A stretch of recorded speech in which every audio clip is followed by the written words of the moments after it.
Because every time we go, his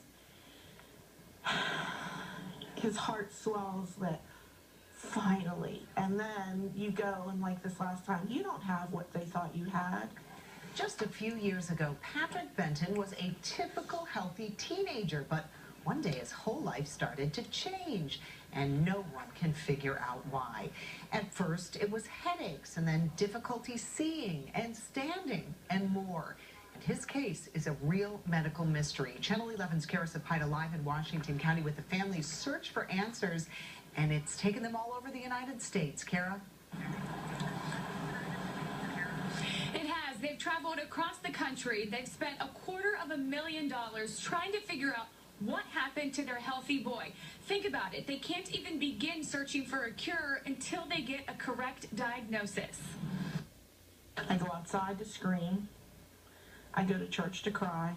Pattiann Berton is on a mission to find a cure for her son for an illness not one doctor can figure out. Patrick was 12 years old. Came home from school on a Monday and said, just came through the door, "Mom, I don't feel good. I have a really bad headache." 2 years ago, Patrick lived and breathed football. Pattiann thought maybe he had a concussion from a hard hit, but doctors told her it was just a migraine. 48 hours after that, back again.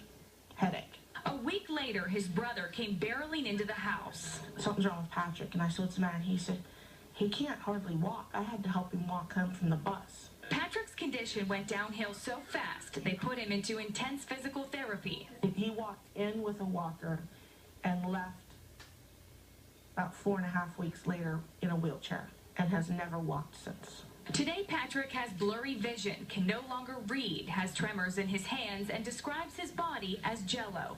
Feeling like you always need to, hold on to something, I guess, or else you're just going to be like gelatin and just plop all over the place, The Bertons have traveled to hospitals across the country. Patrick's seen every one of these specialists. The last doctor told them he's a medical mystery. That doctor looked us dead in the face and he said, "If you're my sister or he was my son, I would tell you this.